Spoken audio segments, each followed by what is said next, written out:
volta com o nosso programa Vida e Saúde. Agradecendo, claro, o carinho que você nos dá. É bom demais entrar na sua casa, no seu santo e abençoado lar.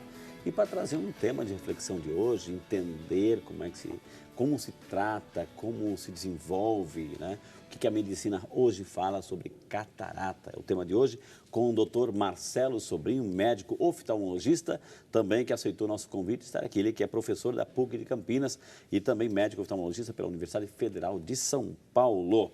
Carinhosamente está aqui conosco para responder as suas perguntas. Doutora, que chegou um e-mail, a nossa amiga Mônica Morena, Deus abençoe, Mônica, muito obrigado pelo carinho de estar conosco, viu? Frei, eu falo de Matão, São Paulo. Eu, há algum tempo atrás, eu tinha uma coceira nos olhos que pareciam ter areia. Fica um tempo e volta. Agora faz tempo que não acontece isso. O que pode ser? Se voltar, o que devo fazer? Pode ser por causa de animais, por exemplo? Obrigado, adoro o programa. Frei, poderia dar uma sugestão. Atenção, produção aqui. Trazer um médico vascular, né, um programa aqui no Vídeo de Saúde. A gente vai atrás, viu? Com muito carinho. E no caso aí da nossa amiga Mônica, aquela areiazinha que a gente tem que ir lá, quer coçar, doutor, limpar e daí não sabe como. Vai e volta, vai e volta. Animais também provocam isso? Pergunta essa é uma pergunta muito, muito boa. Do jeito que ela está falando, parece algum tipo de conjuntivite, alguma doença que afete essa membrana que a gente tem aqui, né? Que é a conjuntiva. A parte mais externa do olho. A parte olho. mais externa. Então, algumas conjuntivites são infecciosas, e dentre as infecciosas tem algumas que são autolimitadas, por exemplo, a bacteriana. Então, ela pode ter tido e ela pode ter melhorado, mesmo sem tratamento, isso pode acontecer. Mas eu estou achando que está mais com cara de alergia. Existem conjuntivites alérgicas, que podem ser por animais ou por feno, alguma coisa que traga alergia à pessoa. De qualquer maneira, quando ela tiver a crise, ou mesmo sem crise, é bom que ela vá no oftalmologista fazer uma revisão. Colírios, doutor, colírios. Eu estou com um problema no olho, eu vou lá, eu estou coçando, a minha vizinha tem um colírio. Eu uso isso aqui, é bom demais, vizinha, vai lá e usa. Eu posso pegar um colírio da vizinha, aplicar no olho, qualquer colírio, ou Não. Cada colírio foi feito para um determinado tipo de Exatamente. Cada colírio foi feito para uma determinada doença, um problema diferente. Então, o que serve para mim não serve para você, com certeza. Além disso, você corre risco de contaminar, porque o colírio, às vezes, pode encostar no olho da pessoa. E se ela está com uma infecção, ela pode, eventualmente, transmitir isso. Então, nenhum tipo de medicação é bom que uma pessoa utilize de outra. Né? E não existe esse colírio é neutro, pode usar todo mundo? Não. Não existe Não, isso não existe. Alguns colírios que são vendidos aí sem receita, por exemplo, a pessoa que fica muito com o olho vermelho, tem alguns colírios que você pinga e deixa o olho branco na hora. Vasoconstritor. Exatamente, esse é o problema. Eles são vasoconstritores. E se você usar isso cronicamente, você pode piorar a situação do seu olho. Então, o bom é tratar a causa da vermelhidão e não o efeito. Tem gente que reclama assim, doutor, meu olho não fica lubrificado, não fica assim aquoso, molhado, então eu vou pegar um colírio lá que vai simular uma produção de lágrimas. Eu posso fazer isso também, não? Na verdade, existem algumas doenças, alguns problemas que deixam o olho mais seco que o normal. Isso é uma coisa que a gente tem enfrentado muito, porque hoje a gente usa muito ar-condicionado. Poluição. Poluição, muita poluição. O ar-condicionado resseca muito o olho, muito computador. Então, hoje todo mundo usa computador quase o dia inteiro. E quando você está no computador, você pisca menos e você pisca mais rápido. Então, isso faz com que você não consiga renovar o filme lacrimal. O filme lacrimal é uma camada que lubrifica e nutre o olho. Ele fica em cima de toda essa região, ok? Então, é importante verificar com o oftalmologista se tem necessidade de uso de uma lágrima artificial, que são esses colírios. E tem algumas doenças sistêmicas que podem, eventualmente, diminuir a produção de lágrima também. Então, é importantíssimo verificar isso. Doutora Maria José Moraes de Campinas, que a gente manda um beijo, dona Maria José, que Deus abençoe. Ela pergunta se uma pessoa com 95 anos, com catarata, pode ser feita a cirurgia? Ou seja, ela tem 95 anos, tem catarata, pode ser feita? Tem algum risco? Pergunta a nossa amiga Maria José. Pode ser feito assim. Se estiver atrapalhando o estilo de vida dela, ou seja, ela não consegue mais fazer as coisas que ela faria normalmente, não consegue andar, não consegue ver a televisão, e estiver bem clinicamente, não vejo por que não fazer.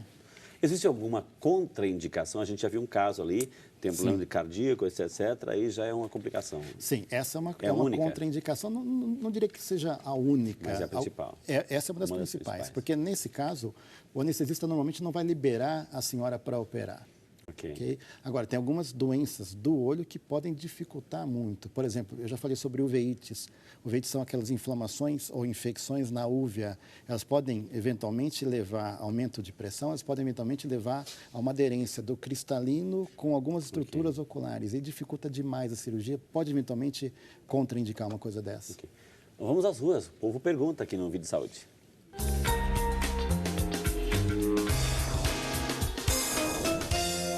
Eu sou Milena. Eu queria saber se apenas pessoas idosas precisam ser submetidas à cirurgia da catarata. Tem idade para isso? Por exemplo, um adolescente, um jovem, uma criança pode sofrer de catarata ou não, doutor? Então, a pergunta foi ótima.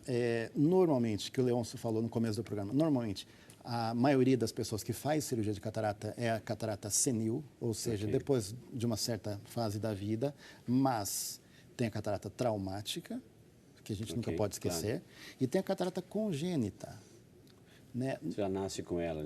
Algumas crianças já nascem com ela, principalmente as que a mãe teve rubéola na gravidez. Então, isso é importante. O obstetra está acompanhando essa mãe, verificando se ela tem algum problema na gravidez, e quando nasce, se tiver essa suspeita, a gente tem que examinar na hora. E por quê? Porque, veja, qual que é o estímulo para a gente desenvolver a visão? É que as imagens cheguem à retina. Beleza. Se você não tem uma transparência do cristalino, essas imagens não vão chegar à retina. Nítidas. Nítidas. Então, essa criança que nasce com a catarata congênita, ela tem que ser operada o mais rápido possível. A gente tem que eliminar esse obstáculo à visão. Não tirar a retina. Não tirar a retina, tirar a catarata para que as imagens cheguem à retina. Por quê? Porque senão ela pode desenvolver um quadro que se chama ambliopia. Essa criança não é como se ela não aprendesse a enxergar normalmente. Muita gente chama isso de olho preguiçoso. Isso pode acontecer nos dois olhos ou pode acontecer num olho só. Isso não é uma coisa incomum, não. E se você não consegue tratar isso o mais precocemente possível, essa criança não vai receber estímulo para aprender a enxergar. E ela pode ter o resto da vida aí com a visão pior do que deveria estar. Doutor, vem lá da Paraíba, da cidade de Sabugi, lá na Paraíba, é o nosso amigo Cícero. Obrigado, Cícero. Cícero Domiciano, obrigado pela participação. Bem, em primeiro lugar, queria parabenizar pelo programa. Estou assistindo, estou acompanhando, muito bom. Eu queria saber por que o olho fica tremendo, mas precisamente o que treme é a pele que fecha o olho, né? É o Cícero, lá de São José do Sabugi, Paraíba. Às vezes a pessoa perde o controle do olho, fica tremendo, e daí? O que está acontecendo? Está ficando cego? Perguntei aí. Né? Boa pergunta. Essa pele que ele está citando aí é a pálpebra. Né? Em algumas situações, realmente, a gente tem a impressão que ela está tremendo, e ela pode estar tremendo mesmo. Principalmente, o mais comum é estresse e cansaço, muito trabalho. Isso acontece, e se a gente consegue diminuir um pouco o nosso ritmo, costuma melhorar sozinho. Algumas doenças sistêmicas, como alterações bioquímicas, também podem levar a esse quadro, esse tremor. A exposição ao sol também pode causar catarata? E a pergunta assim, a gente vê que óculos, eu saio no sol, tenho que usar um óculos, eu posso ser qualquer óculos, eu tenho que selecionar um tipo de óculos, eu posso comprar o óculos naquela barraquinha que custa R$10, como o pessoal fala assim, e isso vai me proteger de verdade, doutor? Assim, né? Essa é uma das perguntas mais importantes. Então, radiação ultravioleta, né? A gente tem 3 tipos, a UVC, UVB e UVA. Normalmente, a UVC ela é bloqueada na córnea, a UVB no cristalino, e a UVA, às vezes, acontece de chegar até a retina. Isso realmente pode levar a alterações oculares sérias na retina, inclusive a retinose. No cristalino, e essa é uma das explicações que a gente tem para a catarata. E aqui nessa região, na parte branca do olho, há um aumento, um crescimento de uma pelinha que se chama pterígio, e muita gente confunde com a catarata. Aquela pelinha que a gente consegue ver na pessoa, isso na verdade não é uma catarata, isso é um pterígio. Né? E a radiação ultravioleta pode levar a tumores, inclusive, dessa região. O pterígio vai nascendo por causa do quê, doutor? Então, a grande explicação é radiação. Radiação. Eu tenho um olho claro e justamente eu operei com o doutor Leôncio também sobre pterígio. Estava entrando ali. Sabe? Exatamente. E foi super rápido, né? Foi a operação hoje, graças a Deus, a medicina oftalmológica está tão avançada que é uma coisa tão já natural a coisa assim, a operação, né? E hoje, felizmente, a gente pode falar que a oftalmologia brasileira é uma das mais avançadas do mundo. Olha que maravilha, Muito parabéns, parabéns aos oftalmologistas, tá vendo? Que boa notícia, viu, gente? Mais uma pergunta aqui que chegou, só tenho o nome de Fish, né? Fish, né?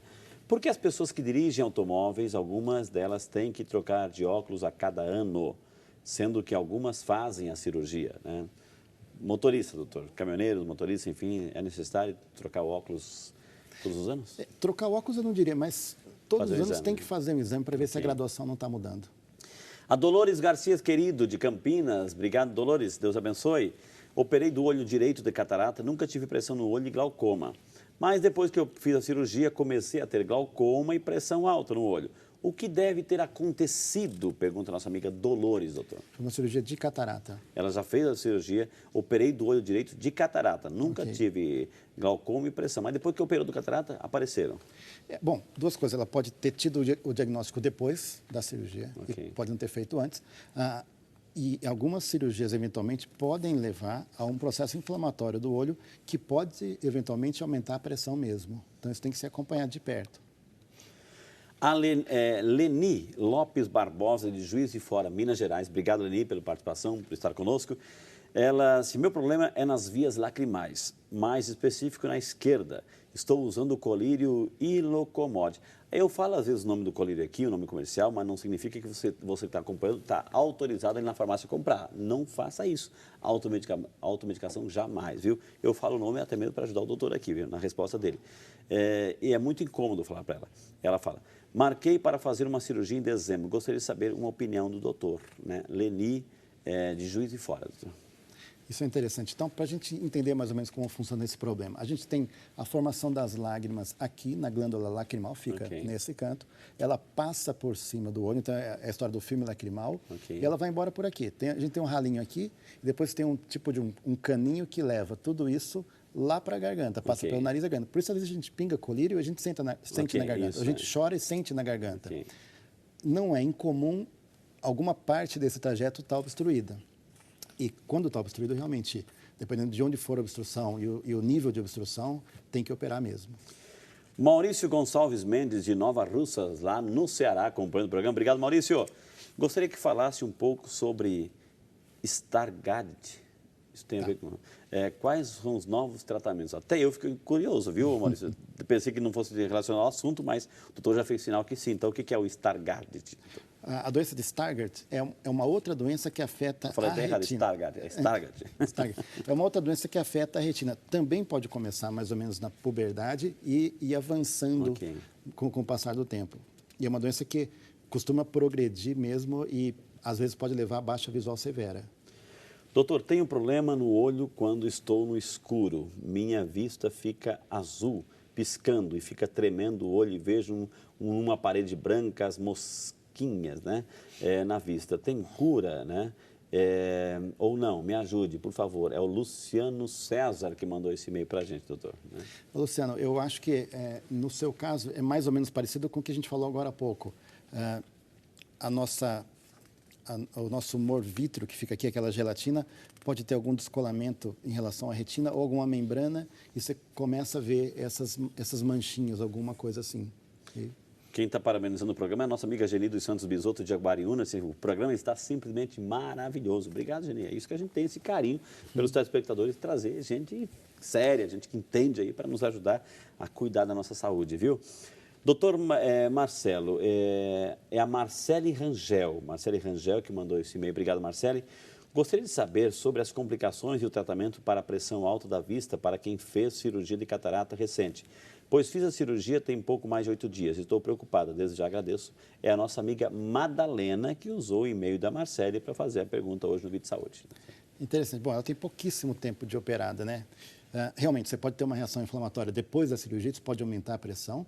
Segunda coisa, um dos medicamentos que a gente usa no pós-operatório é um corticoide. O corticoide, eventualmente, também pode aumentar a pressão do olho. Então, o oftalmologista dela tem que ficar sempre em cima do quadro clínico dela para diferenciar o que está fazendo esse aumento e fazer o tratamento o mais rápido possível. Obrigado, viu? A Dulcinei Pereira de Carvalho, de Rio Claro. Obrigado, Dulcinei, Rio Claro. Aí, um grande abraço para o Padre Brás. Ela está perguntando, tem um problema no olho direito, cujo nome é buraco na mácula. Gostaria de saber mais informações e tratamentos, está perguntando a Dulcinei, doutor. Então, vamos voltar na anatomia. Dá para pegar aqui, será? Claro, a nossa equipe aqui? É boa demais. É boa aqui. demais. Olha só, então, falamos sobre retina. A região central da retina, a gente chama de mácula. Na mácula, a gente tem a fóvea, e a fóvea é onde a gente tem os principais fotorreceptores, ou seja, célulazinhas que têm o poder de maior acurácia visual. Então, quando eu estou olhando para a câmera, eu estou usando essa região do olho, mas eu vejo todo o redor sem muito detalhe. Então, a mácula é onde vai me dar a visão de detalhes. E é uma região muito, muito fina e muito delicada. Em algumas pessoas, você pode ter uma rotura dessa região. E olhando, parece realmente um buraco. Okay. Então, a gente chama de buraco macular. Isso diminui muito a visão, piora muito a visão. Tem alguns estágios, dependendo do estágio, dá até para operar e voltar ao normal. No caso, doutor, a catarata, que é o tema principal de hoje, claro que a gente está fazendo várias perguntas aí, tratando do olho, o olho tem, né? Outras complicações também. No caso da catarata, assim, quanto tempo da operação? Quanto tempo demora uma cirurgia? Uma cirurgia de catarata. Hoje demora mais ou menos de 8 a 10 minutos. 8 a 10 minutos. E a gente consegue tirar o cristalino, colocar uma lente intraocular e acaba a cirurgia. Ok, e a pessoa fica se recuperando durante quanto tempo? Olha, a recuperação hoje costuma ser muito rápida. Então, mais ou menos de 5 a 7 dias, a vida do paciente está quase normal ou normal. E aquela pessoa que tem medo, doutor, assim, tem muita gente que tem preconceito, não vou no médico, porque ele vai colocar assim um canivete no meu olho, vai furar o meu olho, etc. Porque daí já começa assim, porque a vizinha lá atrás, eu conheço um amigo que foi lá, furou o olho, até hoje não enxerga. Então, muita gente tem preconceito, está perdendo a visão, está prejudicada pela catarata, mas tem esses tabus, esses preconceitos que não querem buscar a solução e quando a solução é tão rápida e tão eficiente para essas pessoas. Eu acho importante, geralmente, todo mundo vá uma vez ao oftalmologista por ano, pelo menos, principalmente se está percebendo que a visão está piorando. Se a visão está piorando é porque tem alguma coisa errada. Uma dessas coisas erradas pode ser a catarata. E é o que você falou, hoje a cirurgia de catarata, a gente não pode falar que é uma cirurgia simples, mas é uma cirurgia segura e rápida. Okay. Então, se está começando a atrapalhar o estilo de vida da pessoa, geralmente já está na hora de pensar em fazer essa cirurgia. Maravilha, gente. Com essa dica, né, nós vamos chamar mais um intervalo. Na sequência temos muito mais informações para você, muitos e-mails chegando, perguntas chegando. Então não esqueça, vai ligando, vai participando também. Eu quero ainda dar tempo de ler a sua pergunta. Esse é o seu Vida e Saúde, que volta já só para você. Hoje tem estudos que têm nos mostrado a relação da catarata com a alimentação, com o excesso do consumo do sódio, do sal. O brasileiro gosta de comer com saleiro à mesa. Nós sabemos que substâncias antioxidantes previnem a catarata, como a vitamina C, a vitamina E. Então, nós temos que ter cuidado na nossa alimentação. E também, alguns medicamentos podem levar à formação de catarata muito mais precocemente.